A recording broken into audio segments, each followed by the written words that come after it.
पहिला आफूलाई हेर म कस्तो छु भनेर औँला गनी गनी सोध दोष के हो गढेर। दोष छुट्याऊ पहिले आफ्नो हृदयभित्रबाट, अरूलाई दोष दिनु सम्झेर बुझेर। नबुझी पहिला दोष अरूमा थुपार्छौ, बिग्रेपछि अरूको काँधमा हतियार सोझाउँछौ। यसै गरी देश बिग्रियो, यो देश कहाँ जाने हो थाहा छैन। छोराछोरी गुलाम बन्छन् विदेशमा गएर। कति आमाको काख रित्तो भो, कति नारीको सिन्दुर, कति बच्चा टुरा भए, देश बिग्रियो भन्ने को छन् र।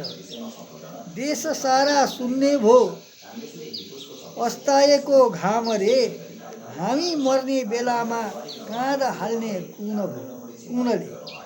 पहिला आफूलाई हेर म कस्तो छु भनेर औँला गनी गनी सोध दोष के हो गढेर। रचनाकार जेपी बैरागी, सियारी 5 सिद्धपुर।